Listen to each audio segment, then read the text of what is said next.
Thank you very much, Mr. Chairman. Before I begin my remarks, I just want to hand over 15 emails that I think were sent to the community board by people who support the transfer of Hart Island, all City Island residents. A lot of what I said, Steve's touched on. I actually probably said it better than I could. I support, for the moralistic reasons that have been championed here tonight, 100% by Joanne for a very heartfelt address. The moral argument is 100%. I'd be for this even if it weren't for other reasons. But to give you a full picture of what's going on, I wanted to speak on some of the matters of community protection. Just so you know, and I understand, you know, the bill was called controversial earlier. I'm not sure that would be the best term to use, but you know, this has been talked about on City Island for the 6 of our last 11 meetings. This has been going on for a while. We took a vote on it in January. We sent a letter last January. We sent a letter to Congresswoman Crowley. The vote was 44-2. Virginia, who is our distinguished City Island representative, did vote against it, but 44-2 in the other direction. We talked about it in February. We talked about it in June. We talked about it in July. When the new chair and the district manager came to visit us in September, we talked about it and addressed it to them then. In November, we went on a tour, the Civic and the Chamber. The Chamber of Commerce is also fully in support. Their representative, Skip Giacco, is just had a medical operation, so he couldn't make it here tonight, but their statements are in the public record. They're in support as well. You know, we've went through this. Ms. Hunt herself has been before the Parks Committee at least 3 times, and there have been news articles. If there's a publication that prints, Melinda Hunt's name has been in it, I assure you. As Steve touched upon a little earlier, in the 1970s and the 1980s, and really into the 1990s, every 10 years, some bureaucrat who doesn't know this neighborhood comes up with a terrible idea for Hart Island. 1974, they wanted a fossil fuel plant that was going to be powered by garbage. I don't think anyone in City Island liked that idea, and they didn't. In 1977, they proposed possibly making it a development. It's in our 6th zone as it stands right now. In 1982, it was proposed and became for a little while a prison work camp. They actually moved prisoners out there. They took trailers and put them out there, and they held prisoners for short-term stays. And they proposed expanding that in 1987. We actually had to take them to court on that one. And I guess to reward us for beating them in court or to delay them, they proposed a homeless shelter there in 1989, which thankfully did not happen. Now, why I bring this all up is, as Steve said earlier, we have an opportunity here to be proactive. So here are the threats that we face right now. First off, homelessness, I know, has been litigated, relitigated, supportive housing to death by this board. I know there have been some unfortunate experiences in the past. We just crossed this month over 60,000 homeless individuals within the city of New York. And you know, we have an obligation, a legal obligation, some would argue a moral obligation as well, to house those individuals. And the City Council passed last month $30 million additional upon the original budget to house those individuals. So there will be more homeless shelters and supportive housing coming forward. I would also say that, you know, that also we have the issue with what is corrections going to do with this. And corrections, again, there have been reports in the New York Times, started today, and in the Daily News. I didn't plant those reports, obviously, that 70 people have had problems with arrest records and gang affiliations who work for them. That, again, they've lost over 5,000 babies, Melinda's research has showed. The buildings that are on Hart Island, if they really cared about Hart Island, they wouldn't let it fall apart. And there's been inaccurate reporting on prison abuse in the hundreds of cases. And that's why every investigatory agency has been on them. The U.S. Attorney has been on them. And he's engaged them in a lawsuit that started last month. The #1 request of the lawsuit is that we move forward and that, hold on one second, and that basically that the adolescents be moved from Rikers Island to somewhere. Now, DOC is not the MTA. They don't have a long litany of real estate properties to bring them to. Where are they going to bring them? They're going to do this. So thank you very much for your time. I appreciate it. Thank you for your consideration as well.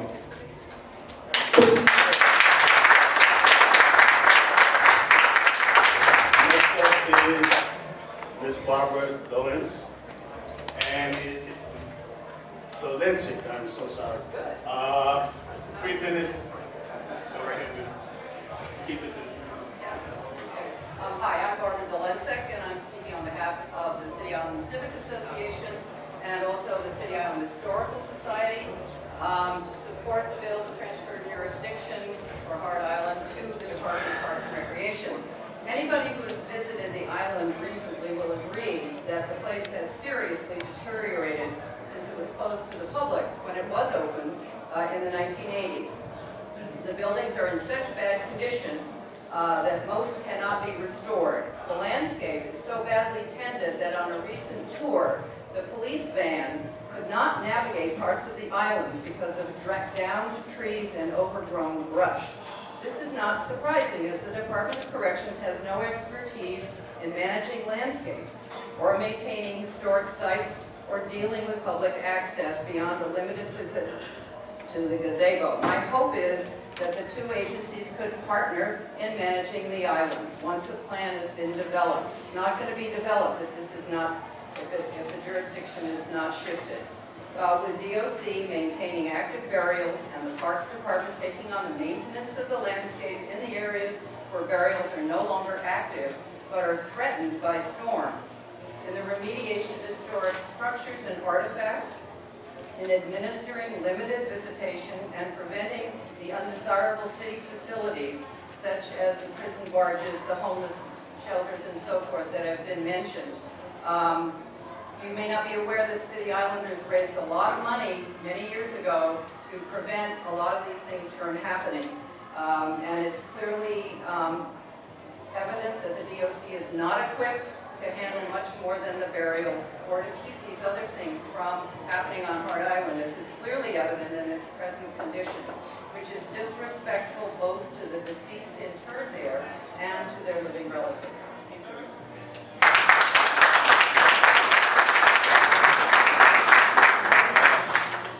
Dr. Alan B. Hartman.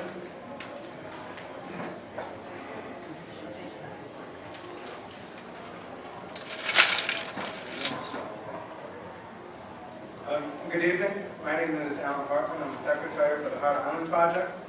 But I'm also very rooted in the Bronx and very committed to the Bronx. My family first came to the Bronx in 1815. They were farmers before it was the Bronx. Many of the streets in the Baychester section of the Bronx are named after my family, not least Nat Street. I'm educated in the Bronx, went to Manhattan College. I was on the parish council, served as the vice president of the parish council at St. Barnabas in the Woodlawn section of the Bronx. And now I come before you in this way.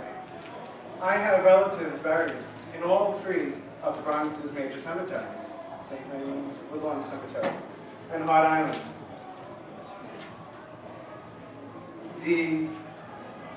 I strongly feel that the current system in place for burying the dead on Hart Island, which includes placing the deceased in mass graves of 1,000 people, all of which until recently were reused every 25 years. The same graves were dug up and reused, placing new bodies in the same trenches, is a system that is archaic, disgusting, and not worthy of the 21st century city, especially New York City. The current restrictions that prevent families and friends of those buried on Hart Island from visiting the grave sites of their loved ones is insulting to everyone and further marginalizes the people who may already be living on the fringes of society because of poverty, illness, or legal status. Transferring the administration of Hart Island from the Department of Corrections to the Department of Parks will allow Hart Island to be treated like all other New York City Potter's Fields.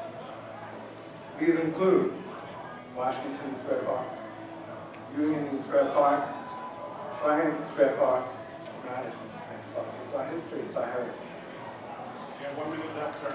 By bringing Hart Island under the umbrella of the Department of Parks, we can remove the stigma and shame that the relatives and friends of those buried on Hart Island are forced to quietly endure, often together with a deep sense of regret, as I think some of us sometimes have seen, and mourning, painfully coupled with the inability to find closure or inner peace.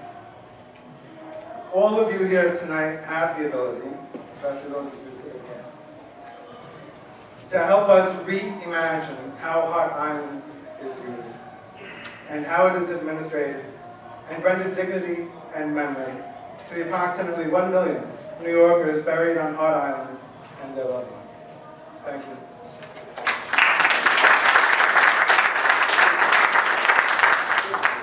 Melinda Hunt.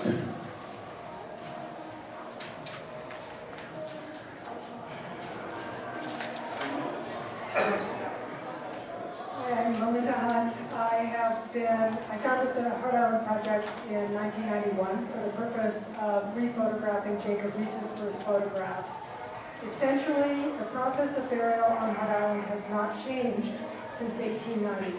It's a Civil War system of mass burials. And the problem with it is that the Department of Correction loses people.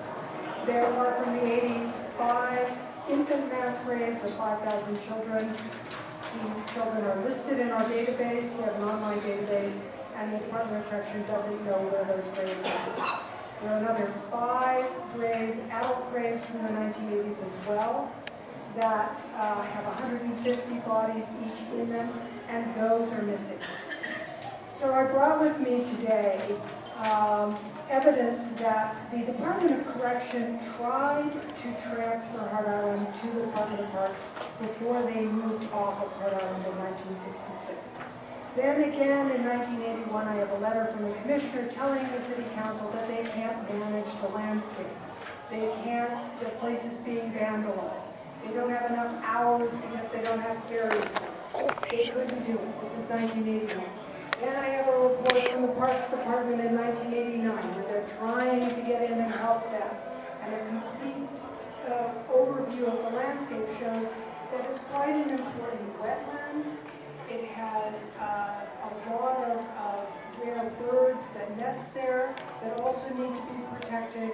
It's really a lovely landscape, but the Department of Correction can't manage it. They want to work with the Department of Parks. Captain Thompson is a lovely captain who runs the burial detail, but he can't keep up. In 16 hours a week, he has to bury the dead. He has to disinter the dead. He has to manage the landscape, and he has to show people around. He can't do it. So this is a cry for help, and I hope you will support it. Thank you.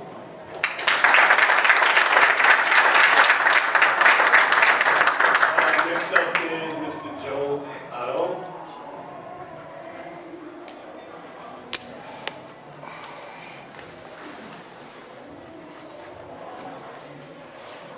Thank you, Mr. Chairman, and thank you to the board for being here and entertaining us and giving us this opportunity.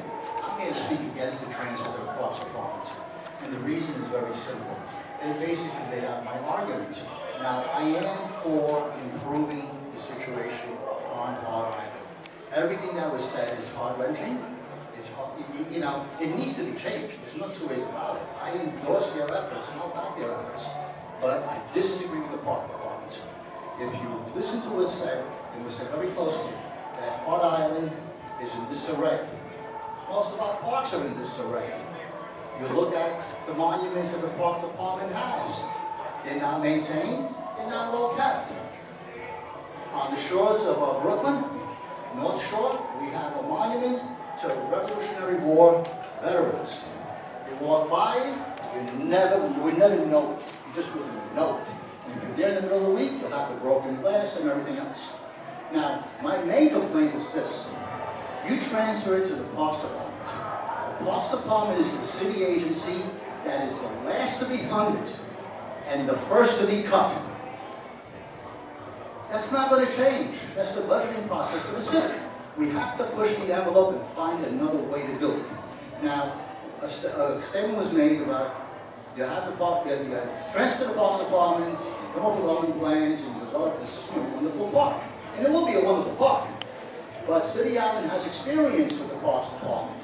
At the end of City Island, you have a project that's been in the planning stages forever, and it gets delayed and delayed and delayed. We don't want this for Heart Island. The other night, I said, that we should consider having a conservancy. Well, conservancies have problems, but we can also have an authority set up from scratch with all your needs being met, with revenue streams are identified and dedicated revenue streams that cannot be changed when there's a budget crisis. This is, the most important aspect in our humanity, how we treat our dead. And every culture does it a little bit differently. Some cultures will go to a cemetery and they will picnic there. You can see that at St. Raymond's. Just go to St. Raymond's, especially towards the weekend, you'll see families bringing supplies with them. That's their culture. They're going to expect you to do the same thing on Hart Island. If the Parks Department cannot keep that island clean, within a short period of time, people are going to go to Hart Island, they're going to leave saying, another New York City dump, how could they treat our bed this way?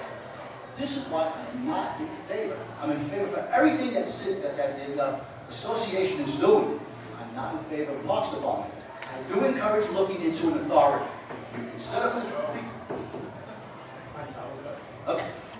We have other monuments and other cemeteries that also need attention. And you can do an authority for Hart Island and put in another couple of projects in there also. And identify revenue streams that cannot be altered. Thank you. Next up, Brian Paoli.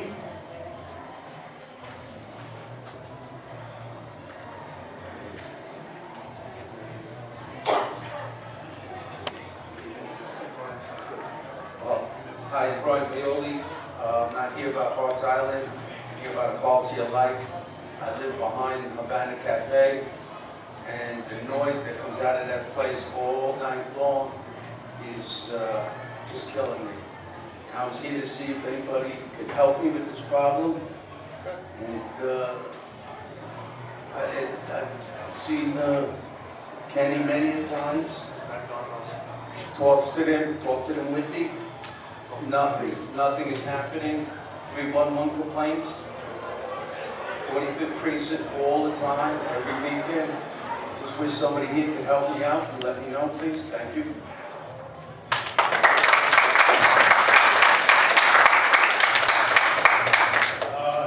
Mr. Egidio Cementelli. Thank you. Happy New Year's to all. Hope Santa Claus was good to everyone. Good evening, folks. My name is Cementelli, Egidio Cementelli. It's a pleasure to be here. I hope everyone had a nice New Year's. And I'm not going to talk about Hart Island, although since I'm here, put my 2 cents in there, I would like to see the Hart project, and the director is right there. I would like to see, at least if it's possible, one resident, maybe Mr. Doyle, I want to nominate Mr. Doyle to be on your board of directors, possibly. And I hope, because I did not see one Bronx resident or City Island resident on your board of directors, so I would appreciate that. But I'm here to talk about your Hart Island. I'll let City Island and Mr. Doyle do it. Join us. Mr. Doyle will love to join. But what I'm here to say, because I'm not here, I'm going to start a new year, I'm not here to yell at the board or anything. I'm here.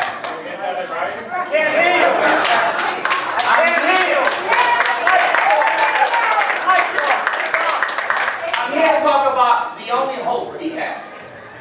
The only hope that we have for our failed politicians, for not doing their jobs, for not promoting the community first, but promoting special interests, lobbyists, political contributions. And what is the hope? Ms. James, our public advocate. I'm new, I'm the first time here. She is our hope for failed politicians. She doesn't know me, I never met her. God bless her, it's a pleasure to meet you this evening. But we supported her. We ran candidates across the Bronx. We had one candidate specifically, Cynthia Thompson, in the Bronx, supported her. I remember seeing her picture in our election, all our leaflets all over the place. But why is the public advocate important? Public advocate is important in the same way that Bill de Blasio. Bill de Blasio was critical of Mayor Bloomberg's policy from day one. I would like to see Ms. James being critical of Mr. de Blasio's policy where they need to be. And I would like to see the public advocate to be critical of our elected officials. All of our elected officials. And that starts Let's start from the top. Senator Klein, Councilman Baca, Benedetto. Did I forget anyone? I'm not going to criticize the board because, thank you. I'm not going to criticize the board because I was a board member myself. I volunteered. These are all great people here. Beautiful people. They come in without pay. So I respect every volunteer in this room. But this year, we're going to hold our elected officials responsible. And thank you, Ms. James. We hope to see you more often. We need you. You're the only hope. And remember that your seat leads right to City Hall.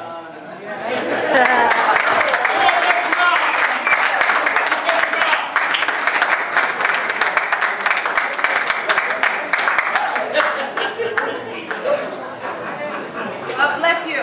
God bless you.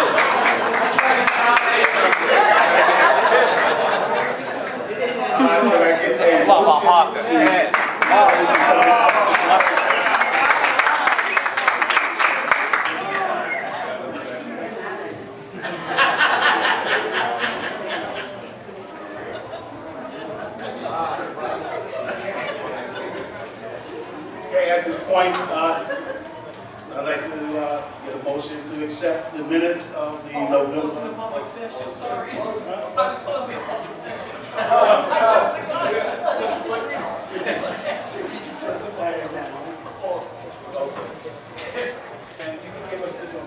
And I'd like to get a motion to accept the minutes of. Next up, before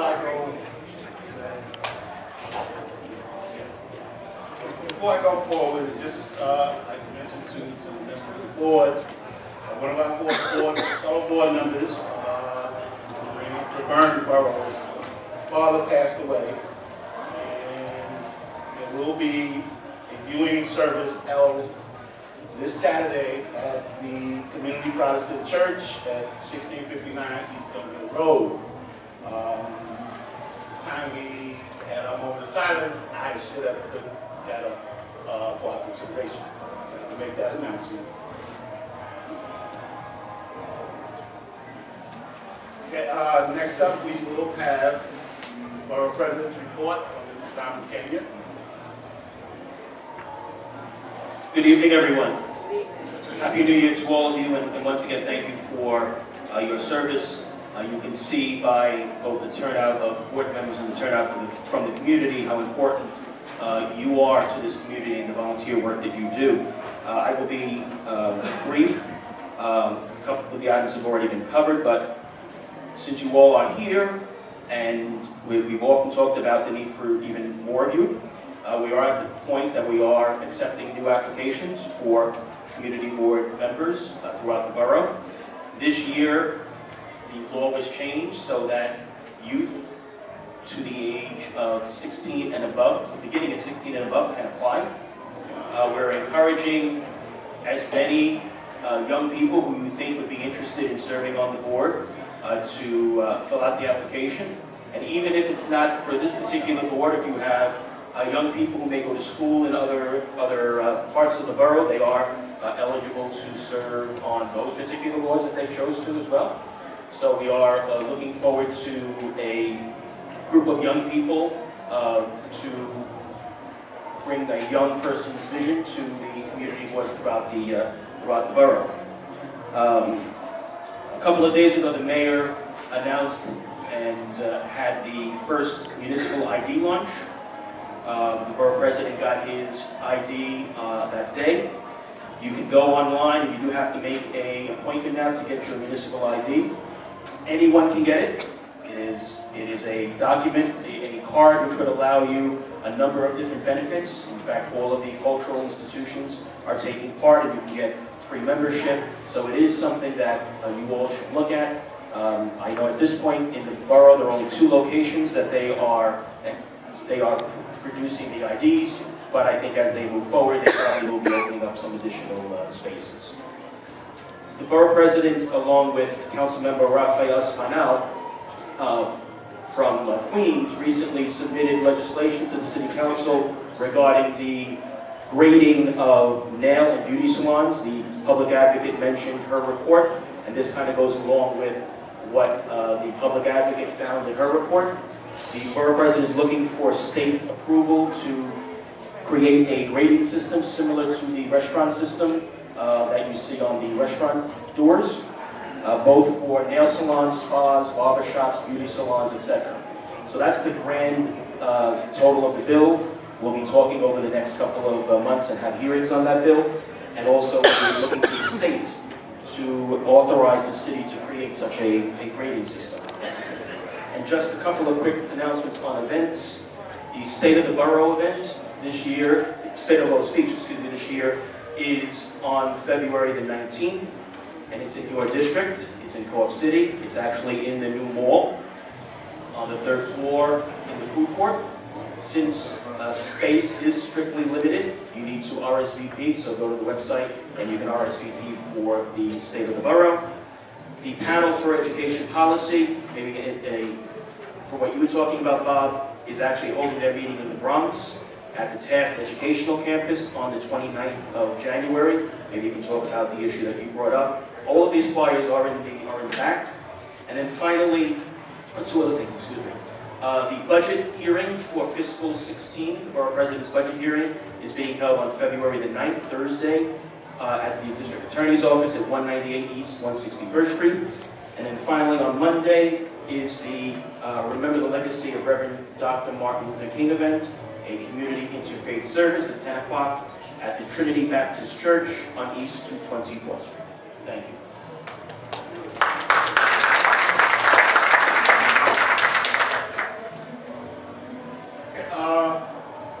We do have another guest. Just in terms of the Hart Island, I forgot to mention it. The Borough President has reviewed the legislation and has indicated his support for both of those instruments.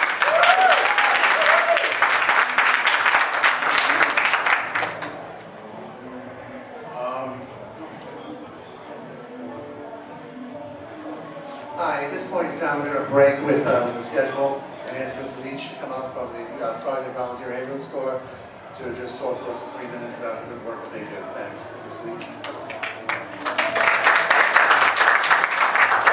Thank you, good evening. My name is Laura, I'm with the Broadside Volunteer Ambulance Corps. As many of you may know, we've been part of the community for over 35 years. Each year we're looking for new members, 18 and older, whether you just want to dispatch or you want to get on the bus and learn how to be an attendant, learn CPR and first aid. We're always around 7 days a week. Monday through Friday we're open from 6 p.m. to midnight. On the weekends we're 24/7. So if you ever need us, just give us a call. I know a lot of you feel it's easier just to dial 3 numbers instead of 9, but with us we're at least free. Everyone else, you have to pay for them. And so it's, we try to help you out as much as we can. Also, another thing is the way we run is on donations. Whether it's $5, $10, it's more than what we have. Without your donations, then we can't be around. And we're one of the last in volunteer organizations here in the Bronx. So we ask, whether it's $5 or $10, please donate. We're here for you, so we hope that you guys can help us out. Thank you.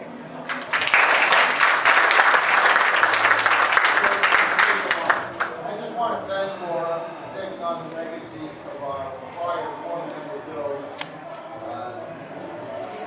stepping up to the plate and taking this place, and we really do appreciate it. We know what a commitment it is. I just wanted to thank Laura for stepping up to the plate, taking the place of Bill Heaton, who did this for so many years, and usually when you lose somebody like that, they're almost impossible to replace. But I want to thank you again for stepping up and doing all this good work. So important, so many wonderful years of serving our community. Thank you for your dedication, Laura.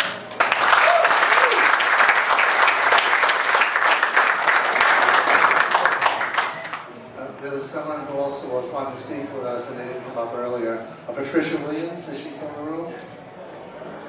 Patricia Williams? No, you don't want to speak? No. Okay. So then I'll go into my district manager's report. A couple of things. The biggest thing that's come down the pike in the past day or so, we've had many other things come down the pike as well, but the biggest thing going on right now is many of you have probably seen the reports about Co-op City and the Legionnaires' disease situation. So just to allay your concerns, the New York City Department of Health had found that there were problems in the cooling and heating towers of Co-op City's power plant. The power plant, for those of you who don't know, in Co-op City basically provides most of the power for the development. It has a cooling tower. If anybody who's ever gone to Bay Plaza, you can see this around the mammoth structure that has water cascading down all the time. And that's the cooling tower for the power plant. They heat the water up to provide heat for the development. They cool the water down to provide air conditioning for the development. Now that water is New York City water, but it is not coming in from the same feed that the drinking water is coming in from. It's coming from a different feed. So the water that's used for drinking purposes and bathing purposes is a completely different feed from that water in the power plant. So what the Department of Health did was there were 7 to 8 cases that were found in Co-op City, and not in one particular cluster. They were scattered throughout several buildings across the 5 sections. Legionnaires' disease is not something to sneeze at, pardon the pun. It's pretty rough. It can kill you. And we all remember the stories back, this 25 years ago in Philadelphia, at the Bellevue Stratford Hotel, which is now I think just called the Stratford Hotel, because they got rid of the Bellevue name. But the Department of Health has been with River Bay Corporation since the outset of it. And the way Legionnaires' disease is spread, it's not really communicable from person to person. It's airborne, usually through a misting system or a water type system. But they isolated it to the power plant and the cooling and heating tower. And they've been flushing that cooling and heating tower with chlorine, which is the most potent form of cleanser you can find, for the past 4 days. And it's a 13-day regimen. So they're going to be cleansing it continuously for the next 7 or 8 days. They're also beginning to take samples at the intake valves for the various buildings and townhouse clusters to see if there's any problem there, but there should not be. They're also going to reach out at our suggestion to the Department of Environmental Protection to ask about the test results from the water test stations, which are scattered about Co-op City. They're big silver boxes of them. Well, they're scattered about the city. But in Co-op, I think there's about 3 or 4 of them. And they're big silver boxes on pedestals. So we also asked the Department of Environmental Protection for the results on those tests. But it appears for the moment that it has no effect on the drinking water at all. It's just isolated from power plant, and they're working on that. And there'll be subsequent announcements with these that have been sent to the buildings from the Department of Health. And I believe at one point, River Bay Corporation has retained a contractor to do the cleaning, and they're on site doing it now. So it's an evolving process, but we expect it not to be a major concern. Yes. So when you say it's isolated to the power plant, that's the heating system, so it's winter, so as people are using their heaters? Right. Is that? It's not gonna, unless it's misting in some way or another. It really shouldn't be around. It's shut down, the power plant is shut And down. they shut it down anyway. And they're coordinating the whole system. It's a lot of money. But they're coordinating a contractor on site, and the contract is being supervised by the city department of health. So that's what's been contracted. Well, we actually, Bob, you know what? We had the same thought. And you know what we did for them? No, I know. But you know what we did? We asked them to contact the Albert Einstein College of Medicine because they have a great infectious disease department, and they agreed to do that. So hopefully, with the assistance of Montefiore, the Department of Health, the Albert Einstein College of Medicine, they'll get their act together and it'll be all right. And we're monitoring it. We hear the reports all the time, and we'll keep you abreast of it. And that's what we basically do on the report. Yes. Just on a note with that, because City was out of the 6 cases, they were narrowed down to the fact that they were men.